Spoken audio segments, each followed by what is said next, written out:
Shalom, selamat pagi, selamat bergabung kembali dalam Menara Doa Pagi setiap jam 5 pagi. Puji syukur kita bisa bersama-sama di dalam kasih karunia Tuhan untuk masuk di dalam doa dan firman Allah, pujian penyembahan. Mari kita berdoa. Bapa di sorga, dalam nama Tuhan Yesus kami bersyukur di pagi hari ini kami bisa hidup, itu karena kasih karunia Tuhan. Biarlah tayangan Menara Doa Pagi masuk kepada banyak orang, memberkati banyak orang, yang lemah dikuatkan, yang susah dihiburkan, yang miskin diperkaya, yang bodoh diberi kepintaran, keluarga yang hancur dipulihkan, pribadi yang stres, depresi dipulihkan, disembuhkan. Tuhan, kami percaya di hadirat-Mu ada jawaban. Dalam Tuhan Yesus kami berdoa. Amin. Kami membawa setiap korban syukur kami Tuhan Yesus pada hari ini Bapa. Saat ku masuk ke hadirat-Mu, ku tersungkur dan sembahmu, ku persembahkan korban syukurku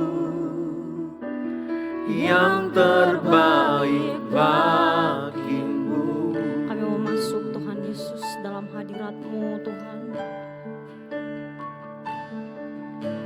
Saat ku masuk ke hadirat-Mu, ku tersungkur dan sembahmu, ku persembahkan korban syukurku yang terbaik bagimu. Ku bawa korban syukur ke tempat kudus-Mu Tuhan. Hatiku limpah dengan syukur, sebab Tuhan baik. Sebab Tuhan baik. Kami bawa setiap korban syukur dalam hadirat-Mu Yesus. Saat ku masuk ke hadirat-Mu, ku tersungkur dan sembah.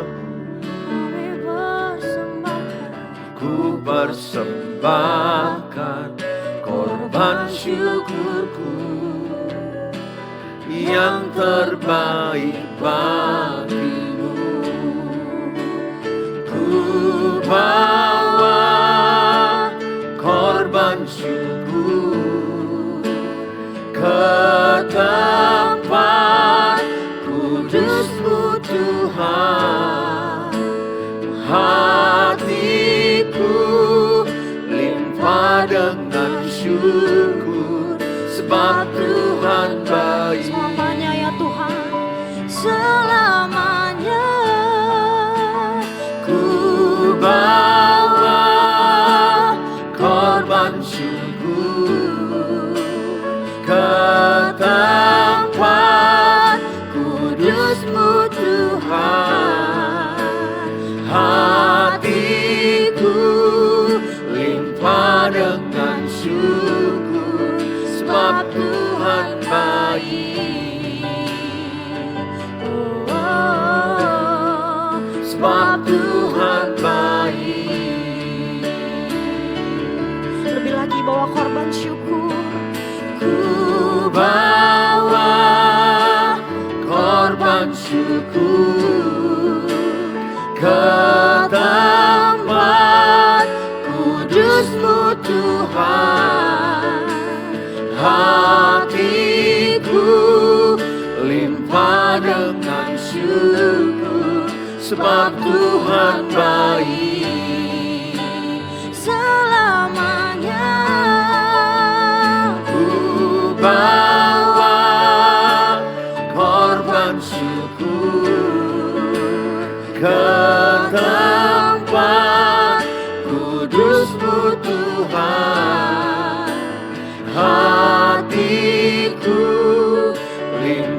dengan syukur, sebab Tuhan baik. Oh, oh, Sebab Tuhan baik. sebab Tuhan baik. Oh, oh, Sebab Tuhan baik. Kami persembahkan yang terbaik di hadapan-Mu, Amin, Tuhan Yesus. Tuhan. Bahkan seluruh hidup kami, seluruh yang Amin. kami miliki Yesus, kami persembahkan selamanya Tuhan Amin. bagi-Mu, Tuhan Yesus. Ini aku, Semua milikku, ku serahkan padamu Tuhan. Penyesalan dan kebanggaan, suka dan duka, semua ku serahkan. Yang telah lalu, yang akan datang, hasrat dan harapan yang terbayang, masa depan dan rencanaku, semua ku serahkan dalam tangan-Mu.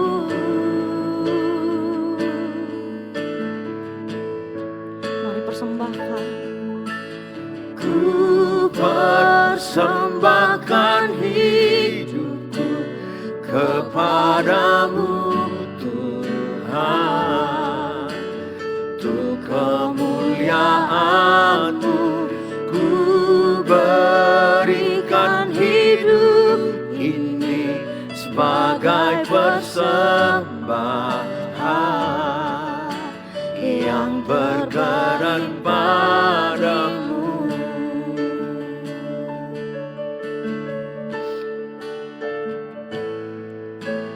Ini aku, Semua milikku, ku serahkan padamu Tuhan. Penyesalan dan kebanggaan, suka dan duka, semua ku serahkan. yang telah lalu Yesus, Yang telah lalu, yang akan datang, hasrat dan harapan yang terbayang, masa depan dan rencanaku, semua ku serahkan dalam tangan-Mu. Ku persembahkan hidupku kepadamu Tuhan, untuk kemuliaan-Mu ku berikan hidup ini sebagai persembahan yang berkenan padamu. Ku persembahkan hidupku kepadamu Tuhan, untuk kemuliaan-Mu ku berikan hidup ini sebagai persembahan yang berkenan padamu. lebih lagi nyatakan persembahan-Mu bagi Yesus Tuhan. Ku persembahkan hidupku kepadamu Tuhan, untuk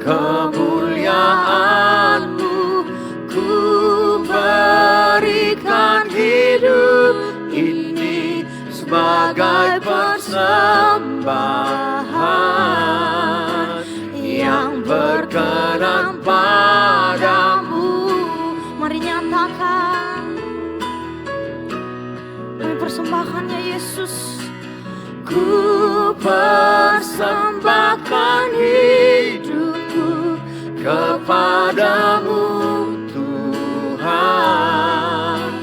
untuk kemuliaan-Mu ku berikan hidup ini sebagai persembahan yang berkenan padamu. Ku berikan hidupku Tuhan Yesus.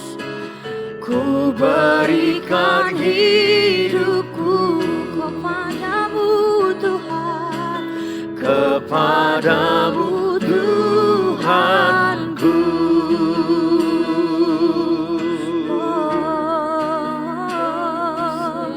Kami persembahkan, Kami hidup persembahkan kami di seluruh hidup kami Oh Yesus, untuk kemuliaan-Mu Tuhan. Kami persembahkan seluruh hidup kami. seluruhnya yang Kami terbaik bagimu persembahkan Yesus. Kami bawa setiap penyembahan yang berkenan di hadapan-Mu ya dalam Bapa. tangan-Mu, Oh, dalam rencana-Mu Tuhan.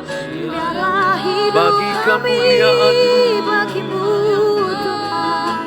pakai kami, senangkan, pakai kami Tuhan, dengan pakai kami pujian bagimu terbaik kami berikan bagimu. Sebab pakai Kau kami luar Tuhan, biasa, pakai Kau kami ajaib, bagi Yesus kemuliaan-Mu, selamanya. pakai kami, Kau pakai kami Tuhan. Kami berikan Kami yang terbaik di persembahkan hadapan-Mu Yesus. seluruh Bahkan segenap hidup kami persembahkan ya Tuhan Allah Kami kami. persembahkan Makasih, roh dan makasih jiwaku Yesus. hanya untuk-Mu Tuhan. Pakai kami Yang berkenan bagimu. bagi Kami kemuliaan-Mu bawa seluruh di hidup kami. hadapan-Mu Yesus. Haleluya. Sungguh indah perbuatan-Mu bagi setiap kami Tuhan Amin Yesus. Tuhan. Kami kagum Tuhan, kami kagum Yesus. Kami naikkan pujian kami di hadapan-Mu Tuhan. Sungguh indah Kau Tuhan, penuh kasih dan sayang. Kau tempat penghiburan bagi setiap hati yang terluka. Sungguh indah Kau Yesus. Sungguh indah Kau Tuhan, Menara perlindungan kami. menara perlindungan. Kau sumber kekuatan bagi semua orang yang membutuhkan. Lebih lagi nyatakan keindahan Yesus. Sungguh indah Kau Tuhan, Penuh kasih, penuh kasih dan sayang. Kau tempat penghiburan bagi setiap hati yang terluka. Sungguh indah Kau Tuhan, menara bagi setiap kami itu. menara perlindungan. Kau sumber kekuatan bagi semua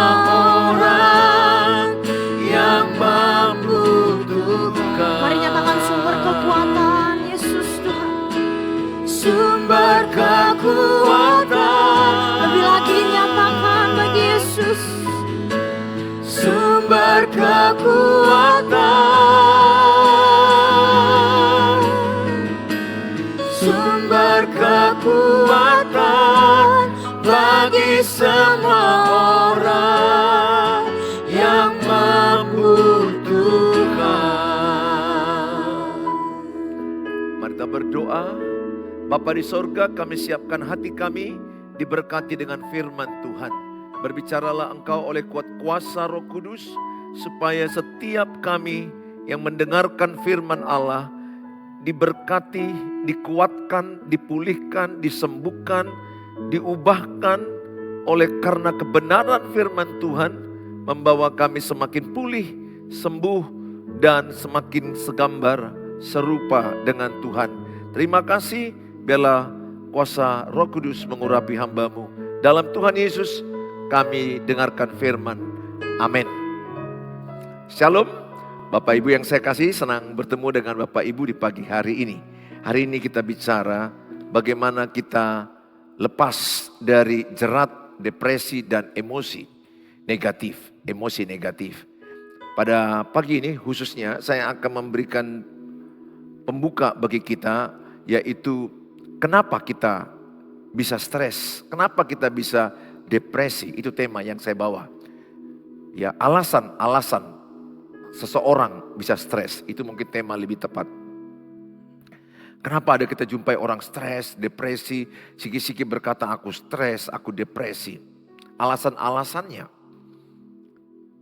Dan di berikutnya saya akan terangkan juga bagaimana kita bisa lepas dari stres dan depresi. Stres dan depresi bisa kena kepada semua orang. Mau pendeta, mau jemaat, orang kaya, orang miskin, pejabat, non pejabat, hamba Tuhan, nabi, orang-orang besar di Alkitab. Beberapa orang mengalami stres. Setiap orang bisa rentan, bisa kena stres dan depresi. Depresi itu stres yang berkelanjutan dan menuju kepada depresi. Dan kalau depresi dibiarkan terus menerus, maka orang bisa bundir, yaitu bunuh diri. Ada banyak orang mau mengakhiri hidup karena beratnya masalah. Saya secara pribadi pernah punya pengalaman berat dalam kehidupan saya. Dan saya melintas, ya lebih baik mati. Siapakah yang menaburkan itu? Iblis. Dalam kitab Yohanes 10 ayat 10 dikatakan iblis datang untuk mencuri, membunuh, dan membinasakan. Jadi lintasan dalam pikiran itu iblis taburkan.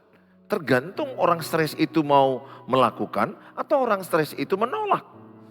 Nah puji Tuhan saya menolak itu.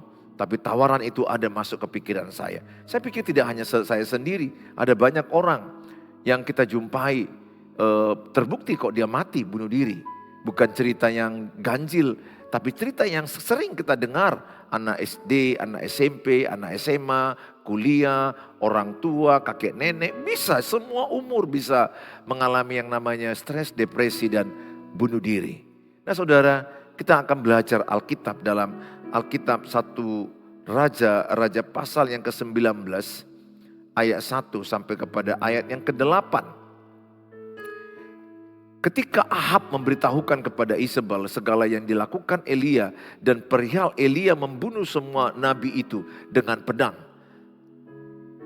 Maka Isabel menyuruh seorang suruhan mengatakan kepada Elia, beginilah kiranya para Allah menghukum aku. Bahkan lebih lagi daripada itu jika besok kira-kira pada waktu ini aku tidak membuat nyawamu sama seperti nyawa salah seorang dari mereka itu. Ayat 3, 1 Raja-Raja pasal 19, maka takutlah ia lalu bangkit dan pergi menyelamatkan nyawanya dan setelah sampai ke Berseba yang termasuk wilayah Yehuda, ia meninggalkan hambanya di sana, tetapi ia sendiri masuk ke padang gurun sehari perjalanan jauhnya, lalu duduk di bawah sebuah pohon arar, kemudian ia ingin mati katanya, cukuplah itu sekarang ya Tuhan, ambillah nyawaku. Dia ingin mati dan berkata, cukuplah itu sekarang, ya Tuhan ambillah nyawaku. Sebab aku ini tidak lebih baik daripada nenek moyangku. Kita stop sampai kepada ayat yang keempat dulu. Nah di cerita ini adalah Nabi Elia itu nabi besar. Tahukah saudara, bukan hanya Nabi Elia, nanti kita akan baca. Nabi Musa juga bagaimana dia mengalami yang namanya tingkat stres yang tinggi. Dan bahkan meminta kepada Tuhan, kalau bisa matikan aku, bunuhlah aku, sama saja. Itu di Bilangan 11 ayat yang ke-15. Saudara yang saya kasihi, cerita daripada Nabi Elia. Bagaimana Tuhan mengutus dia untuk banyak orang-orang Israel supaya kembali menyembah Allah Abraham, Allah Ishak, Allah Yakub, Allah yang hidup. Tetapi ternyata ada banyak orang-orang udah menyembah patung-patung, menyembah dewa-dewa, mengikuti nabi-nabi Baal.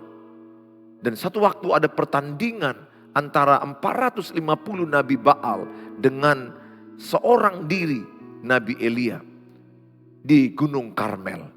Dalam pertandingan itu saudara, dalam pertandingan itu mereka mau membuktikan Tuhan siapakah yang benar.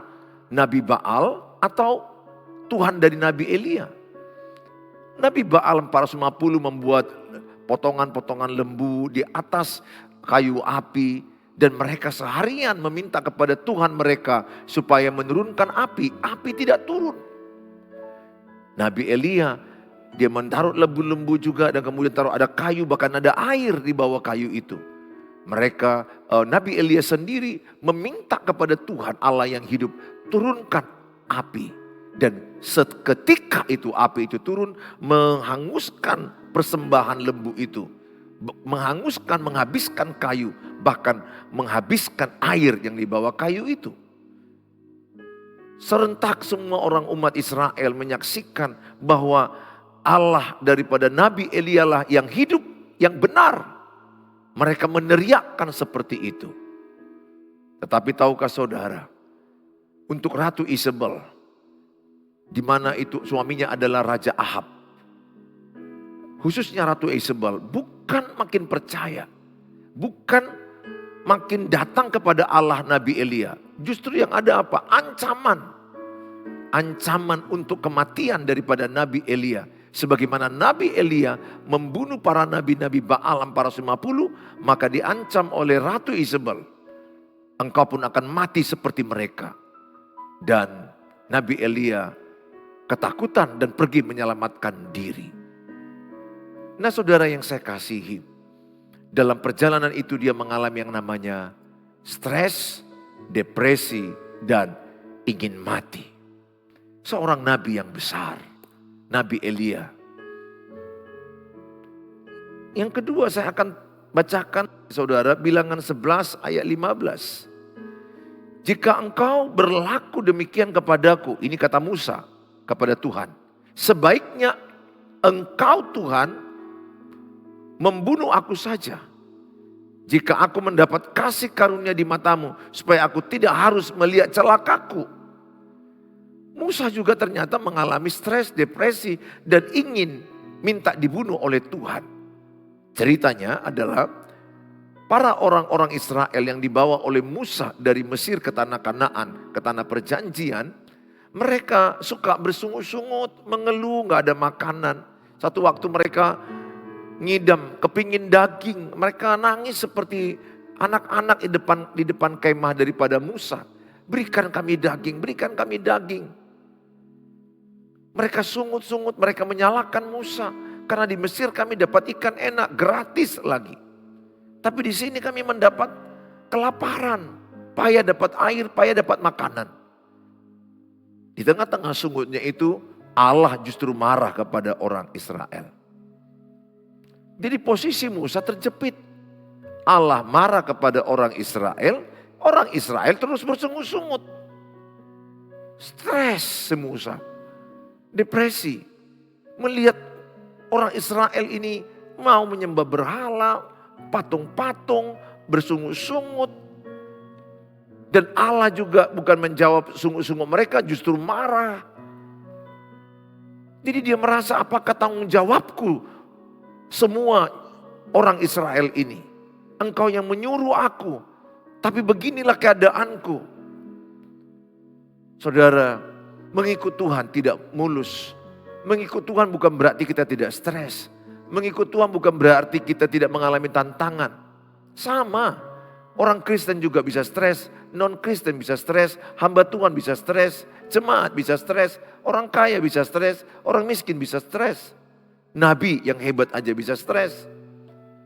Nah saudara, kenapa kita stres? Ini mau kita pelajari. Yang pertama saudara, karena tidak sesuainya hasil dengan ekspektasi. Jadi ini penyebab stres yang paling banyak. Tidak sesuainya apa yang diharapkan dengan fakta. Tidak sesuai hasil dengan apa yang diharapkan. Terlalu tinggi mungkin yang diharapkan oleh Musa dan diharapkan oleh Elia. Apa yang diharapkan oleh Elia? Apa yang diharapkan oleh Musa? Elia berharap supaya ketika dia menang bertanding, mengalahkan nabi-nabi Baal 450, bahkan menyembeli, membunuh, mati. Karena dalam pertandingan itu mereka kalah, api tidak turun. Dan mereka disembeli dan mati. Sendiriannya loh mengerjakan itu dengan pedang. Dia berpikir, wah ini ada mujizat. Maka orang Israel akan kembali kepada Allah yang hidup. Kenyataannya orang Israel tetap mengeluh. Kenyataannya orang Israel tetap masih menyembah patung. Bahkan dia diancam mati oleh Ratu Isabel. Saudara, hasil yang diharapkan Nabi Elia tinggi. Supaya dengan mujizat ini banyak orang bertobat. Demikian juga Musa. Udah banyak mujizat di padang gurun. Maunya orang Israel ini jangan lagi bersungut-sungut. Tapi tetap bersungut-sungut. Menangis dan bahkan minta pulang ke Mesir. Terlalu tinggi harapan, hati-hati. Kalau saya punya prinsip, less expectation. Maksudnya adalah less expectation, lebih sedikit harapan. But do more. Tetapi berbuat lebih banyak. Less expectation but do more. Jadi saudara, kenapa engkau stres Bapak dan Ibu? Kenapa saya stres dalam pernikahan? Saya dulu berharap kalau nanti aku menikah, ada istriku yang akan merawatku kalau sakit. Akan ada nanti istriku menyiapkan kopi, makanan, memperhatikan aku. Demikian juga para istri-istri berharap, terlalu tinggi mengharapkan suami. Nanti kalau suamiku ada, aku akan nanti dimanjakan dia, diperhatikan dia. Dibawa aku kalau sakit, aku nanti dibawa ke rumah sakit, aku dijagai dia, aku ditolong dia. Ada yang melindungi, ada yang mengamankan rumahku, terlalu tinggi. Ternyata fakta, suaminya jauh daripada target. Bahkan sangat jauh. Bukan melindungi, bahkan memukul.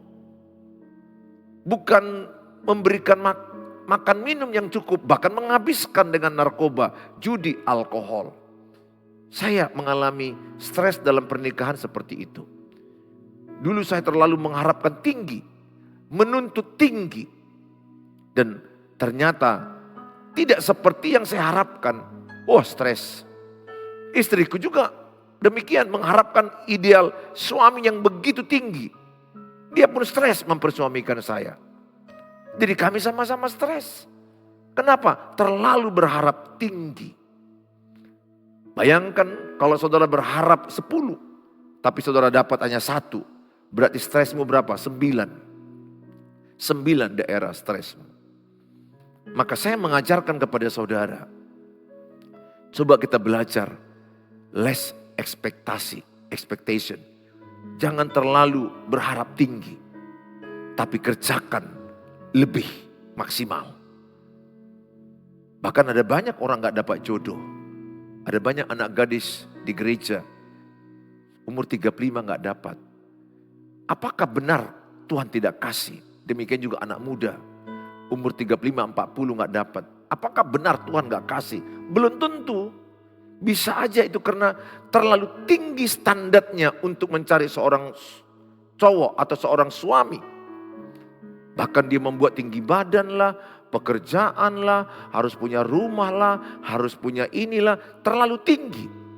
Maka nggak heran ada beberapa banyak anak-anak gadis dia yang menolak orang lain karena tidak memenuhi syaratnya. Sehingga dia nggak dapat jodoh sampai umur 35, 40, 50 dan keterusan tidak menikah. Saya menjumpai itu teman-teman pelayanan, khususnya anak-anak gadis yang padahal waktu itu saya melihat yang ini dengan ini udah cocok sebenarnya. Tapi kulihat yang anak gadisnya menolak. Standarku seperti ini, standarku seperti ini. Dan akibatnya yang ku tahu akhirnya dia tidak menikah. Ya mungkin juga itu karena akhirnya jalan Tuhan bagi dia. Kalau happy sampai hari tua nggak menikah, ya itu jalan Tuhan. Tapi kalau stres nggak dapat jodoh, itu kesalahan kita sendiri. Kalau kita menolak karena terlalu tinggi syarat-syarat yang diharapkan. Saya berharap saudara coba mulai belajar pada hari ini. Jangan terlalu tinggi. Sama juga orang mau pesta menikah, stres. Mau Nias, mau Batak, mau Karo, orang Jawa, orang Chinese. Terlalu tinggi standarnya. Nanti kalau kita pesta bang, kita akan pesta dengan acara seperti ini. Acara adatnya seperti ini, seperti ini, seperti ini. Kalau di awal pernikahan aja dimulai dengan stres. Wah, rawan. Alkitab kan bilang begini, cukupkanlah dirimu dengan apa yang ada padamu. Maksudnya apa? Lakukanlah pesta pernikahanmu dengan apa yang ada padamu. Karena saya seorang pendeta, sudah banyak memberkati orang. Bahkan satu hari menjelang besok mereka diberkati oleh saya. Mereka bertengkar habis karena tuntutan paman. Harus segini uangnya, harus segini uangnya. Di suku-suku tertentu, paman itu membuat pengaruh nilai uang jujuran atau uang sinamot bahasa Bataknya tinggi sekali. Akibatnya mereka stres suami istri. Dalam hati saya kasihan.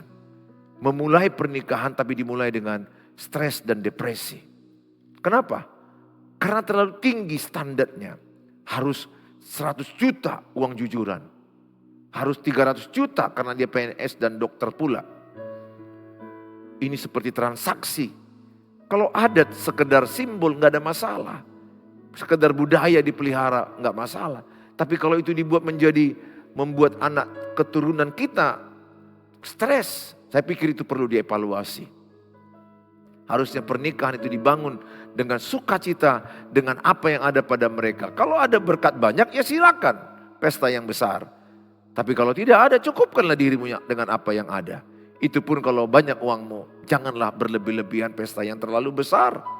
Saudara bisa menabung untuk membeli rumah ke depan. Bisa menolong orang lain. Saudara, istri-istri di sini, buat ibu-ibu yang saya kasih, keluargaku yang di YouTube. Mulai sekarang, cintailah suamimu apa adanya. Jangan mencintai harapan-harapanmu. Udahlah, lepaskan semua itu. Sekarang the real man. Bukti nyata suamimu bagaimana itulah kau cintai.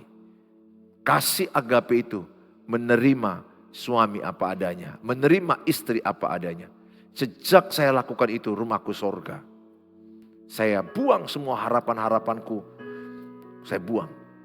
Dan juga stres kalau aku membanding-bandingkan. Yang kedua kenapa orang stres? Membanding-bandingkan. Saya berkali-kali membandingkan, istri orang lain kok baik kali ya, istri orang lain kok bagus sekali ya, seperti ini, istriku kalau begini ya, kok kasar sama aku ya, kok begini dia ya. Dia juga bandingkan saya dengan orang lain. Ingat, yang kedua membuat kita stres adalah membandingkan. Apa yang dilakukan oleh Nabi Elia? Dia membandingkan dirinya dengan kakek nenek moyangnya dahulu. Dia bilang, aku tidak lebih baik daripada kakek nenek moyangku lebih dahulu. Membanding-bandingkan membuat kita stres. Kalau melihat kemajuan orang untuk inspirasi, motivasi, nggak salah. Tapi kalau berfokus kepada apa pendapatan mereka, apa yang mereka capai. Di Instagram, di Facebook, pasangan ini sudah ke Belanda, pasangan ini sudah beli mobil, pasangan ini sudah rumah baru, mereka anaknya udah begini. Membanding-bandingkan membuat engkau stres. Tidak salah sekedar kita melihat untuk motivasi. Tapi kalau engkau membandingkan dirimu dengan pencapaian orang lain, engkau pasti stres. Yang biasanya engkau tidur nyenyak tanpa AC, hanya pakai angin, atau kipas angin, engkau bisa tidur nyenyak. Kemudian ketika engkau mau tidur, kau membayangkan AC orang sebelah, kau jadi payah tidur. Yang biasanya mungkin engkau makan dengan ikan gulamo, ikan asin, Indomie, engkau berkata, Alhamdulillah, puji Tuhan. Tapi ketika kau ingat orang lain, Eda Mak Silpi pergi ke makan restoran mahal, Mama Yoas pergi kemana mahal, dan akibatnya engkau berpikir, enak kali mereka. Lihat itu Pak, suami-suami mereka membawa mereka pergi ke sana, beli baju, beli tas. Itulah sebabnya engkau stres.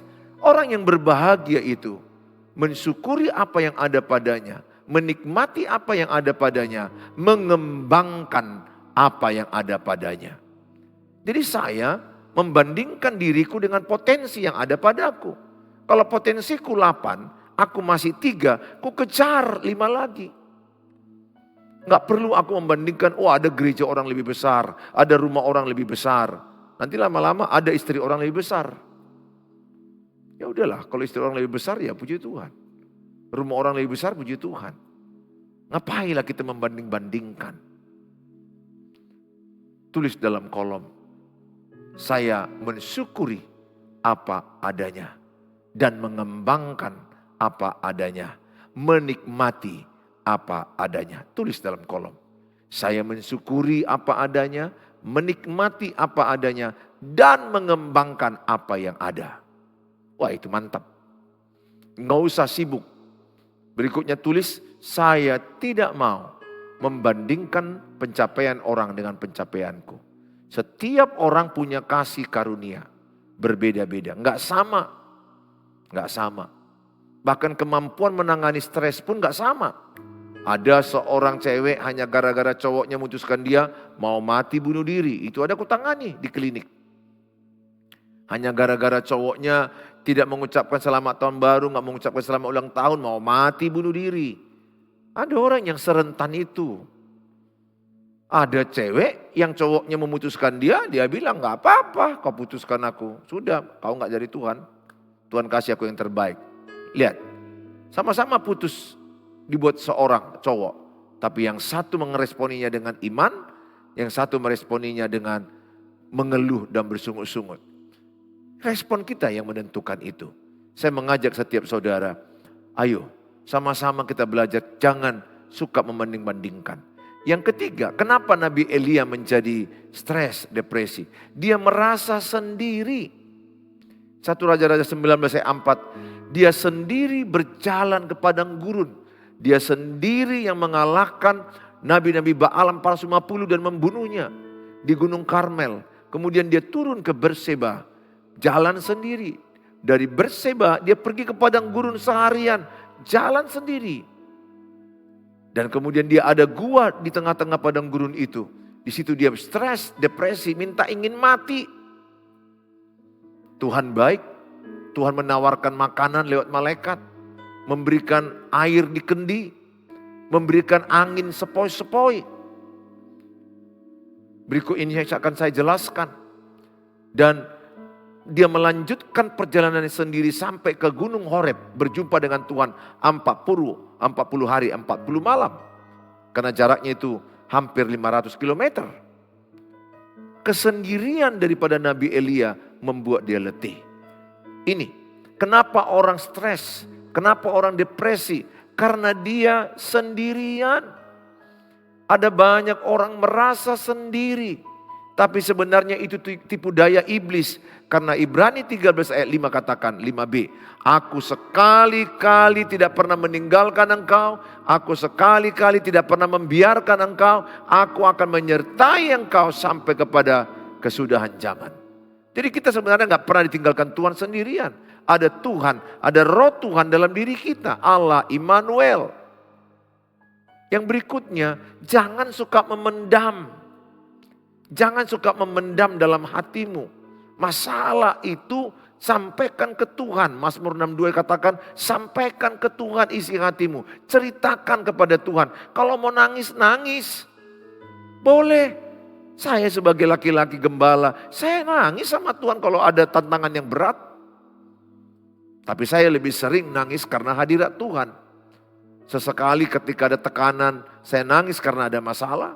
Udah lama sekali. Tapi saya lebih sering nangis di hadirat Tuhan, merasakan kebaikan Tuhan, merasakan kemurahan Tuhan, lawatan Tuhan, urapan Tuhan. Jadi saudara, ayo. Mari saudara datang kepada Tuhan. Ceritakan apa adanya. Yang kedua, kalau engkau bisa lebih sehat, ceritakan unek-unekmu kepada orang yang dapat kau percaya. Jangan sembarangan. Kalau bisa seharusnya, seperti saya, kalau ada tekanan saya dalam hidup sebagai pendeta hamba Tuhan, yang pertama saya ceritakan sama siapa? Istri saya. Kedua sama siapa? Anak-anak saya makin dewasa. Jangan anak-anak kecil, ibu ceritakan kelakuan suamimu, anakmu stres. Ini banyak kejadian. Anaknya tidak kuat mentalnya mendengar cerita suamimu. Suami ibu katakan larilah dengan perempuan lain. Dan kemudian anakmu stres. Dan kemudian kau buruk-burukkan suamimu sama anak-anakmu. Anak-anakmu akhirnya benci sama papanya. Ini banyak kejadian. Demikian juga yang ku tahu ada ayah memburukkan istrinya kepada anak-anaknya. Itu mamamu gak benar. Mamamu jahat, malas, bodoh. Jangan samakan kekuatan kita menahan beban antara anak dengan orang dewasa. Udah jelas beda. Anak-anak mengangkat 5 kilo mungkin belum tentu bisa. Kita mungkin 5-10 kilo kita bisa. Tapi untuk anak-anak gak bisa. Jangan sampaikan cerita yang berat-berat sama mereka. Makanya banyak anak-anak itu stres. Sejak dini mereka udah menyaksikan pertengkaran papa mama. Dan papa mama tarik-menarik kepada mereka supaya anak-anak bela papa, bela mama. Dan mereka dipaksakan mengerti bagaimana sakitnya seorang istri kalau suami lari dan pergi meninggalkan dengan perempuan lain. Kemudian diceritakan kepada anak-anaknya. Anak-anaknya gak kuat. Sehingga gak heran banyak anak-anak memendam. Ingat, kapankah orang sakit jiwa? Kapankah orang mengalami tekanan jiwa? Ketika dia memendam isi hatinya. Dia harus mau sembuh. Dengan cara apa? Ceritakan ke Tuhan, ceritakan yang dapat kau percaya. Memang betul, hati-hati dengan orang-orang banyak bocor mulutnya, gosip, betul. Tapi aku yakinlah masih ada mungkin satu orang temanmu yang sangat bisa kau percaya. Entah siapakah itu, mungkin mama kah, papa kah, adikmu kah, kakakmu kah, pendeta kah, sahabat baikmu kah. At least lah, minimal lah satu orang. Ceritakan. Ketika ibu menceritakan, bapak menceritakan, itu kesembuhan bagimu. Pesanku sebagai pendeta, jangan memendam. Memendam itu membuat engkau mengalami sakit jiwa, tekanan yang berat. Jadi saudara, datang kepada Tuhan, datang kepada Tuhan. Ceritakan, jujur aja perasaanmu, jangan tolak. Kadang-kadang di gereja, apa kabar? Yes, luar biasa. Padahal hancur hatinya, rusak hidupnya. Jadi kalau engkau tidak baik-baik saja, ya bilang aja aku kurang baik keadaanku sekarang. Itu lebih jujur. Mungkin dengan lebih sopan menyampaikannya. Ya engkau boleh sampaikan dengan baik kepada orang lain yang dapat kau percaya. Nangis sama Tuhan. Ingat ya ibu dan bapak, nangis itu adalah kesembuhan. Tuhan menampung air matamu. Karena nangis itu adalah bahasa yang Tuhan berikan kepadamu. Karena kesedihan hatimu tidak bisa kau ucapkan dengan kata-kata, tapi Tuhan mengerti bahasa air matamu. Datang ke Tuhan, jangan pendam, ceritakan, nangis, jujur aja, bilang sama Tuhan, Tuhan aku lagi capek. Atau mungkin kalau engkau ingin mati, gimana aku nih Tuhan, aku udah ada rasa ingin mati, tolong aku Tuhan. Tuhan tolong engkau. Engkau anaknya dan Tuhan adalah Bapa kita. Tuhan Yesus memberkati kita semua. Mari kita berdoa. Terima kasih Bapa di sorga. Biarlah pelajaran pada hari ini menguatkan kami. Supaya kami lepas dan menang dari stres dan depresi. Menang dari emosi negatif. Semua yang menyaksikan tayangan ini. Mungkin ada yang termenung. Ada yang merenung dalam hidupnya. Jadi pendiam. Suka di kamar menyendiri. Atau ada yang sudah mulai depresi, mulai mengalami halusinasi, ilusinasi. Mulai ada seperti mendengar-dengar omongan yang padahal tidak ada. Tuhan, siapapun di antara kami yang pernah mengalami stres, hamba-Mu sendiri pernah mengalami stres, depresi, dan Engkau mengangkat aku, sembuh, sehat, menang.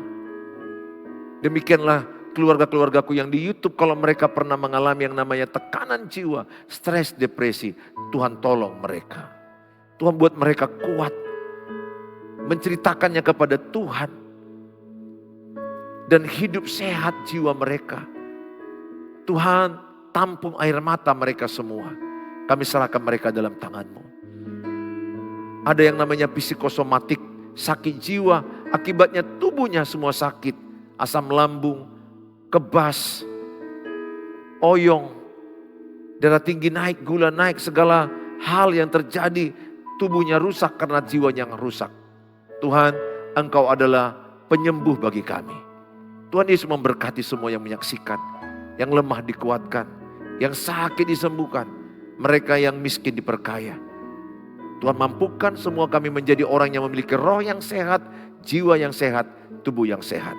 Di dalam nama Tuhan Yesus kami berdoa. Mari kita mengucapkan doa yang diajarkan Tuhan Yesus. Bapa kami yang di sorga, dikuduskanlah namamu, datanglah kerajaan-Mu, jadilah kehendak-Mu di bumi seperti di sorga. Berikanlah kami pada hari ini makanan kami yang secukupnya, dan ampunilah kami akan kesalahan kami, seperti kami juga mengampuni orang bersalah pada kami. Dan janganlah bawa kami ke dalam pencobaan, tapi lepaskanlah kami daripada yang jahat, karena Engkau yang punya kerajaan dan kuasa dan kemuliaan sampai selama-lamanya. Bawalah berkat, damai sejahtera dari Allah Bapa, cinta kasih sempurna dari Tuhan Yesus, penyertaan Allah Roh Kudus, menyertai yang percaya. Sama-sama katakan amin. Amin. Saya tambahkan sedikit lagi ya. Jadi orang yang stres depresi itu salah satu cirinya suka diam-diam. Dia suka diam di kamar, diam-diam bawaannya, mendam, bawaannya pendiam, gak percaya diri. Anaknya malu-malu, pendiam, gak percaya diri, hati-hati. Itu indikasi stres depresi. Kedua, marah-marah kerjanya, meledak-meledak. Gak bisa menguasai emosinya. Nah, itu orang yang stres depresi juga. Nah, saudara, kalau saudara terberkati dengan tayangan ini, bagilah ini kepada banyak orang, supaya banyak orang terberkati dengan tayangan ini. Dengan demikian, saudara sudah terlibat menyebarkan firman Allah. Saudara yang saya kasihi, kalau rindu renungan harian saat teduh, ingin konseling tapi jadwal saya padat, chat aja dulu di WA 0811 63 73 47.